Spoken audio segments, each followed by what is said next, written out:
problem, I'm pulling up. Strap. Big booty bitch and I'm pulling on. Hello guys, welcome to fact talks 1। Fact number 1। अगर हम 8 साल 7 महीने 6 दिन तक उबासी लेते रहेंगे तो हमारा शरीर इतनी एनर्जी प्रोड्यूस कर सकता है कि कम से कम हम एक कप चाय को आराम से गर्म कर सकते हैं। Fact number 2।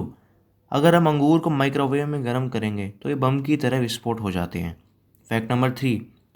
हर साल कम से कम 10 लाख इंसान यानी कि 10 मिलियन पीपल मरते हैं मच्छर के काटने से। कैलकुलेट करें तो मतलब 2700 आदमी पर डे और 10 हर घंटे। Fact number 4।